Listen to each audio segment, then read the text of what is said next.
All right, so now I'm going to it's my honor to introduce today's keynote speaker, Maggie Stumpp. Her story goes far beyond her career achievements, as I know you will all find her as inspiring as I do.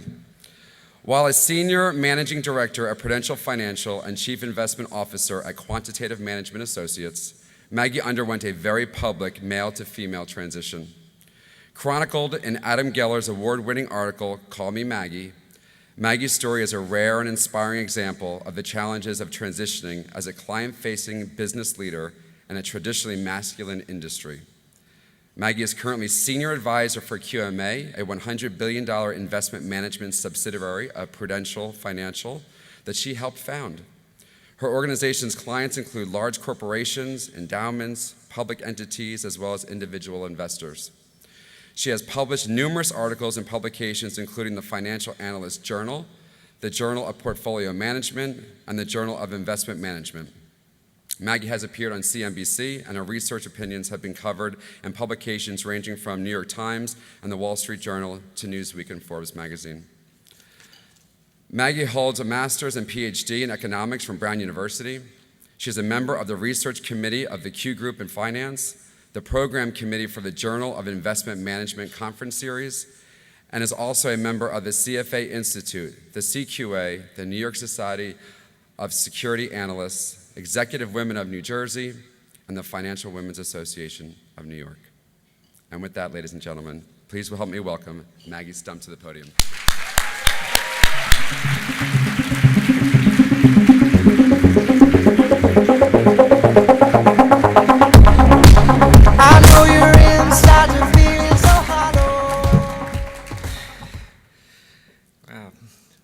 My builder just sent me some pictures of a house I'm building in Hawaii, and it's sort of like showing up on top of my talk here.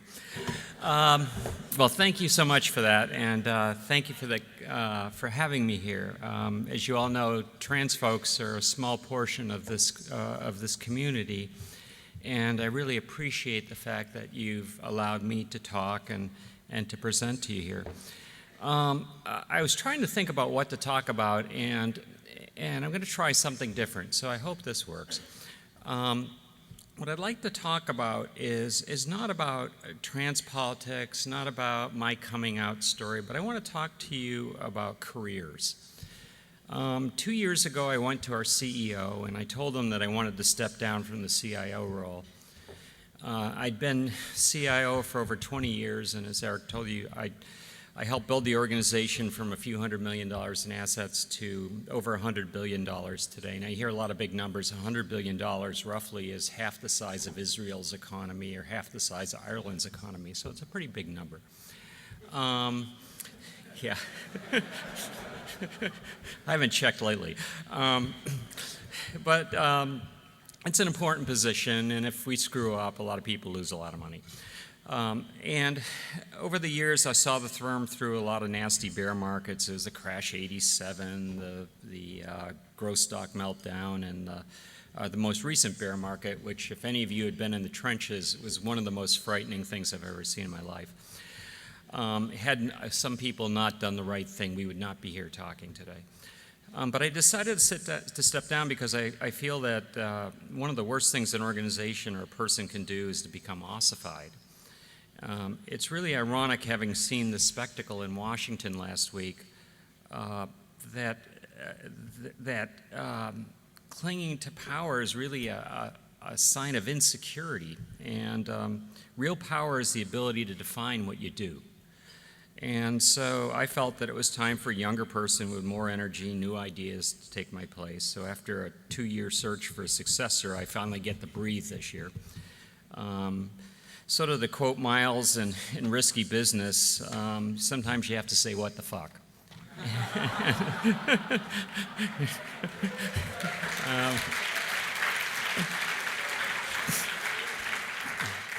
And so Eric had cited a lot of my accomplishments before I came up here, and one of them that he didn't cite was actually I'd been in Windsurfing magazine many years ago, so this gives me a chance to go back and do that some more.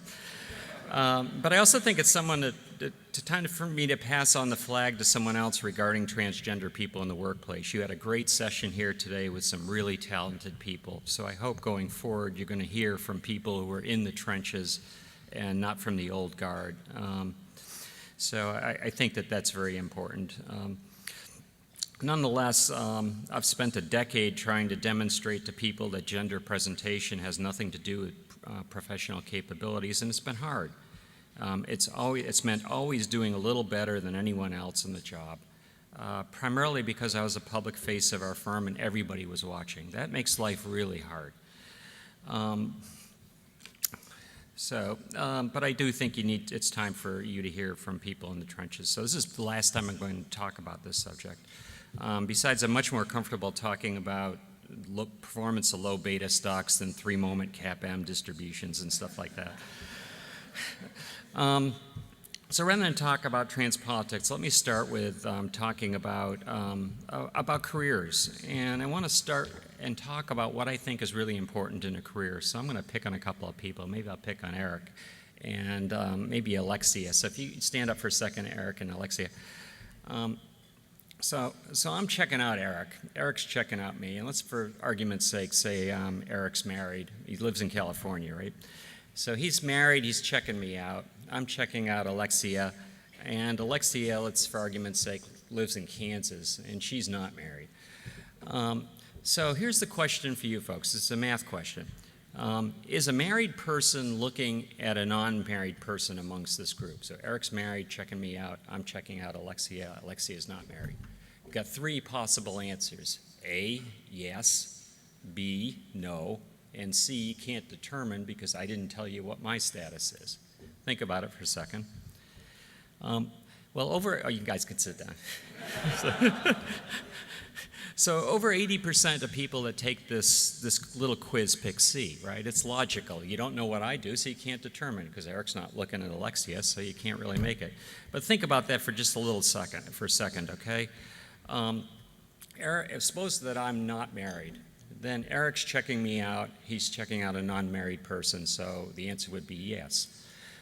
If I was married, I'm checking out Alexia, who's not married, so the answer is also yes. So the answer is A, yes, you can determine it. But most people pick C, you can't determine it, and the reason is because our brains are really lazy. And that's an important thing. You know, not having a lazy brain in this world is really, really important. And I think the fact that you folks are working on advanced degrees is a sign that you realize that.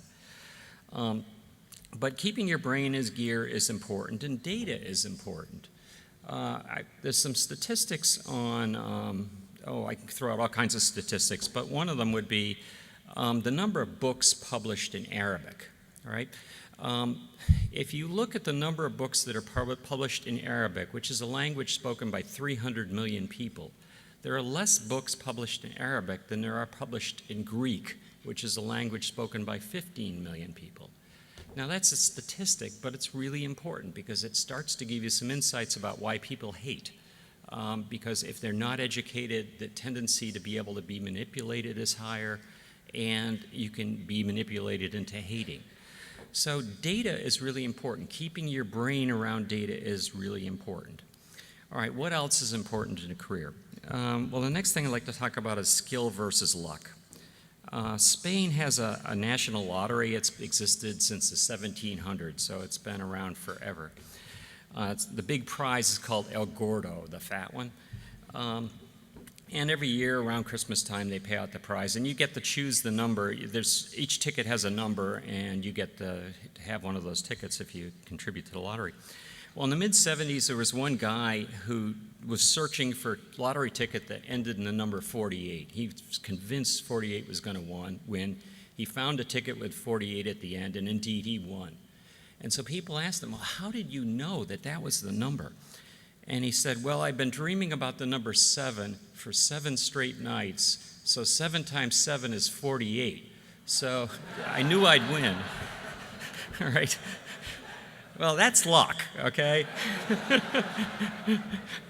But everybody tells you to take risks, and that's certainly true in finance. In my business, no risk, no return, and if you don't take any risk, you're out of business. And I just published a paper about risk-taking among women in finance, and in fact, women take too little risk in finance, and that's a whole nother talk.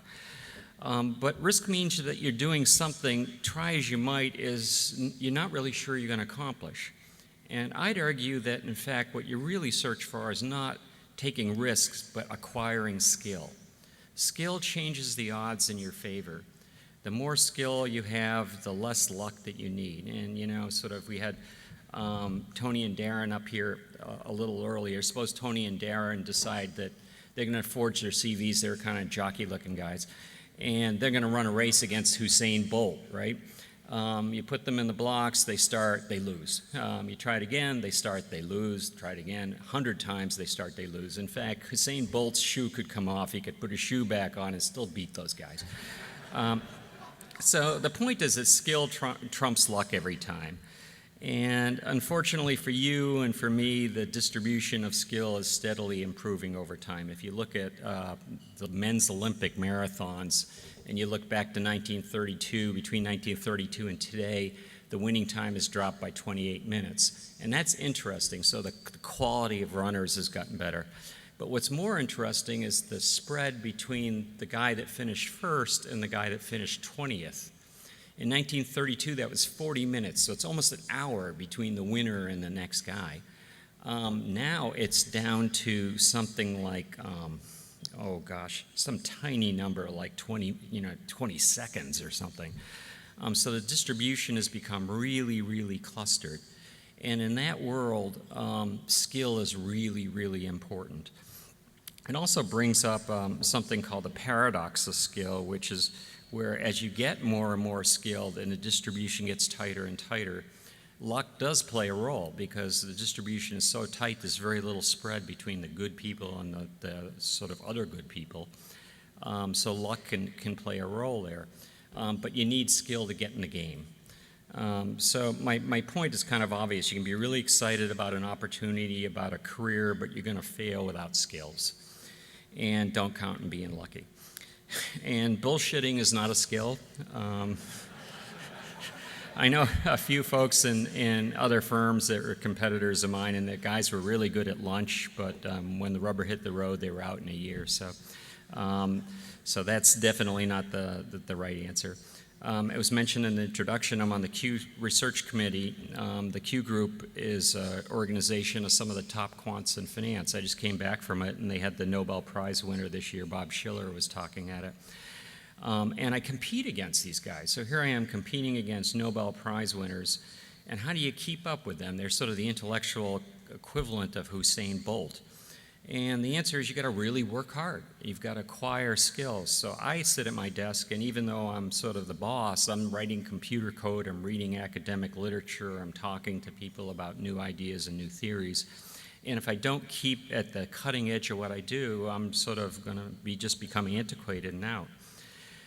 We all face limitations on skill. The average age of a Grand Slam tennis winner, you know what that is? I was shocked. It's 24. And if you hit 30, you're out. There's practically nobody who's ever won a Grand Slam tennis tournament over the age of 30. You just become too slow after that. Physically, your muscles can't respond as quickly as you need to. If you're a golfer, you're a little bit better off because I think the median age there for a tournament winner is 32. But in finance, it's the same sort of thing. You peak out at the age of 54. And what happens is that the human brain has two types of knowledge. One is kind of fluid knowledge. It's your ability to learn new things. And so you guys are all really good at technology, and you're learning stuff, and you can acquire new knowledge really quickly. Enjoy it while it lasts, okay? Because starting right now at your age, this stuff is cratering, and it goes straight down. And if you wonder why Grandpa can't work his cell phone, now you know. So that's sort of fluid knowledge, and then there's crystallized knowledge. It's your experience in life, and as you go through life, you get more and more crystallized knowledge. So you got this thing that's declining and this thing that's ascending, and that hump, that pyramid, peaks at about age 54. So 54 is the best for making finance decisions. If you want to hire a stockbroker, look for somebody who's 54. But the point is that you do need to know your limitations. You do need to realize that there are limitations to your career, and now is the time to really take advantage of that fluid knowledge, the ability to learn new things. And the last thing I want to emphasize on this is that a degree doesn't equal skill. Don't fool yourself. I don't care if you come from MIT, Harvard, or the Harvard of Internet colleges, right? The University of Phoenix. A degree only. Sorry, that was out of the movie. What is it? The Internship. Don't blame me for it. Okay. But a degree only shows you how. It shows that you know how to learn. I only hire PhDs to work for me. At least at the very senior levels, because I believe that a PhD thesis, which is really hard to do, demonstrates that you have some ability to do something new, to be creative in my business, and that's very important. But even then, it takes about 2 years for people after they show up, and I hire ex-university professors, and it still takes these guys. They come in with big egos, they know the whole world, and 2 years later, they finally get it. So skill is really important. It's required for you to actually have a real life.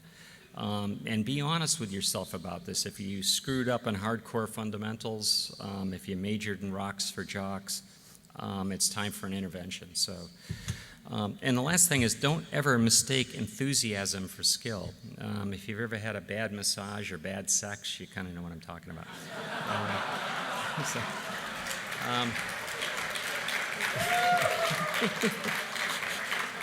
I don't know which part you like, the sex or the massage. Both. Okay, so two criteria. One is that you need to work really hard. You need to keep your brain in gear. Second thing is you need some skill.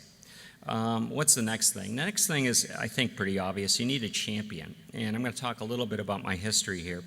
Economists kind of call this as path dependency. It's the path that you set out, and outcomes are contingent on how that path goes. I've had a number of champions during my life. I got an undergraduate degree with distinction in economics, and I picked an undergraduate thesis advisor who was the toughest professor there, and I picked him because he really knew what was going on, and I thought I'd actually learn something. I did the thesis. The thesis, in retrospect, was junk. But I then went on and applied to graduate school, and the school I really wanted to go to was Brown. They had some of the foremost economists in the country there, and I got rejected, and I couldn't understand why I got rejected. I had really good GREs and excellent grade point average, and here they got this fancy thesis, and my advisor couldn't believe it either, so he called them up, and lo and behold, they claimed they made a mistake, and I really should have been accepted. I don't know if it was that or he pulled a few strings, but the point is that a champion got me into Brown. At Brown, I latched on to a professor who was doing really interesting work in regulation, and I ended up carrying his bags. I would walk his dog. I'd stay up nights crunching numbers for his consulting firm. I literally carried bags for his consulting firm. And I did this for a couple of years while I was working on my dissertation. And along the way, he brought me on a few trips, and I met some folks at Price Waterhouse who were impressed with me, and they hired me as a senior consultant, and I worked down in Washington, D.C. Now, as a side note, one of the people I worked with at Washington, D.C., her name was Ann Hopkins. Ann Hopkins was fired from Price Waterhouse. Well, not fired. She didn't get a promotion, which is equivalent to getting fired, because she was a woman who behaved too much like a man. She would put her feet up on the desk, she would smoke cigars, she swore like a trooper, she would beat up on the people that worked for her. You didn't want to work for her because she was really tough. And she didn't get a promotion. And so she left and sued, and she won. And Hopkins versus Price Waterhouse, that case law is now the foundation for almost all of the sex discrimination cases that are being filed in the country. It protects that law, that case law protects women. And what's really interesting for me is that it actually protects trans people as well, because we fall under sex discrimination. So in a really weird way, this person that I worked for actually has ended up benefiting me in an oddball way. But getting back to careers, I worked at Price Waterhouse for a while. That gave me exposure to some other people who hired me at AT&T to work up at the breakup. For those of you who don't remember, AT&T was the phone company, and they broke it up into Verizon and all these other ones. And they needed some economists to help them break it up, and I got that job, which helped a lot. The treasurer there took a look at me, liked what I was doing. He recommended me to a recruiter who ultimately brought me over to Prudential, where I became the CIO of their equity area. So it's an interesting chain of events, but had that chain of events not happened, I'd probably be the most popular trans bank teller in Albuquerque. And so it's really important for all of us to find those champions. How do you find a champion? Well, skill and hard work are obviously prerequisites, but you need to find that person. You need to look around you. If it's someone you're working for, it's someone your boss is working for, and you want to shine in front of those people. If you can do that, that champion will look out for you. And this is not LinkedIn, okay? Getting someone on LinkedIn, they're not going to bend over backwards to help you. It's really getting champions that actually know your capabilities and actually can talk about them. So we have finding champions, we have hard work, we have knowledge. What's the last thing? The last thing is, I think, going to surprise you. It's kindness. Right now, if you just looked at the spectacle in Washington, this country is utterly bereft of kindness. If you read things like, just this week I saw a crazy tweet from the former head of the South Carolina Republican Party who said transgender people ought to be put in concentration camps. It's not a great way to get a big broad base, by the way, for the party. I wouldn't recommend that. But it's this lack of civility, and you see it all over the internet. I can't even read comments in the Wall Street Journal, and it's part of my job is to pore over that magazine or that newspaper every morning at 4 a.m. The vitriol is just a little bit too much. It seems like if you start to look at it, everybody's got an anonymous voice, and it's generated a level of civility that makes New York cab drivers look like Mother Teresa. The old expression is that good guys finish last, but I don't buy it. They finish last if they lack effort, skill, and a champion, but I think kindness pays unexpected dividends and boosts the payoff to all of these other attributes. And let me give you an example. I've always tried to treat people well. When bonus time comes around, I shave a little bit of my compensation off and make sure it went to people that I thought really went above and beyond the call of duty. I never mention that to anyone. My mantra at work has always been, your family comes first. We bend rules when someone has a life event, and then there are just acts of simple kindness, bringing cookies in to someone or something like that. All of those things pay huge dividends, and I think the example of that is if you look at what happened during the financial crisis. We had some competitors that were enormous. They had 140 PhDs on staff, a bunch of super hot, heavy hired guns that were really smart people. And they'd be making these claims that people are our greatest asset. How many times have you heard that? People are our greatest asset, right? And then they turn around and fire half of them. We didn't do that. In fact, we hired during the financial crisis. So I think looking out for your team, making it pull together as a team, we all put in extra hours, we analyzed data, we did some things in our models, and all of those things helped. And we retained most of our clients, whereas a lot of our competitors just lost everything. So I think kindness is a skill that's perhaps not emphasized enough. So there you got it. You've got hard work, skill, champion, and kindness. People ask me how I survived transitioning. I was going to talk about transitioning today, but I think this is more important. And when I transitioned, I fully expected to be asked to leave after a suitable cooling off period. The way it works is that you're kind of farmed off to special projects. But in fact, that didn't happen. My hard work led to a really great job of Chief Investment Officer. Developing skills meant it was hard for them to replace me. I'm sure they looked at it at the time that I transitioned, but it was hard to do. It took 2 years to find the right person this time. Champions meant that I had somebody watching my back, who was our chief executive officer at the time, and a wonderful gentleman who helped me through the transition. And it's not to say that everything went smoothly. I mean, a lot of talk goes on about things like bathrooms. Well, I got a key to an executive bathroom, and I thought, oh, this is really cool. I got my own private executive bathroom now. And then I looked at it and realized it was a key for a bathroom in another building.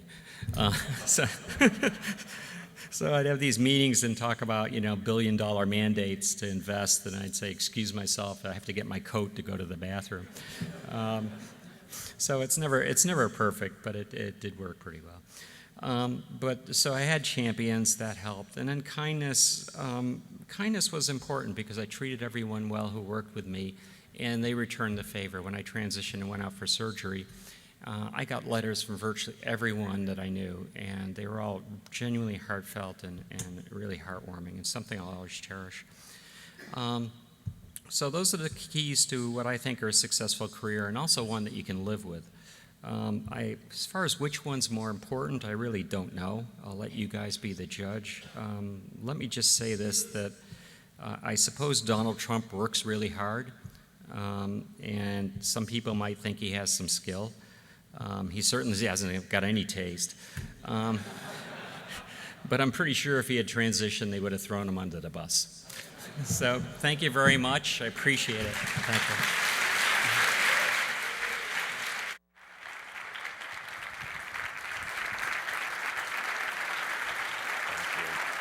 Thank you so much. Maggie, before you go, before Maggie leaves, I just want to give her a token of appreciation from the Reaching Out family. Thank you so much for coming here. Thank you.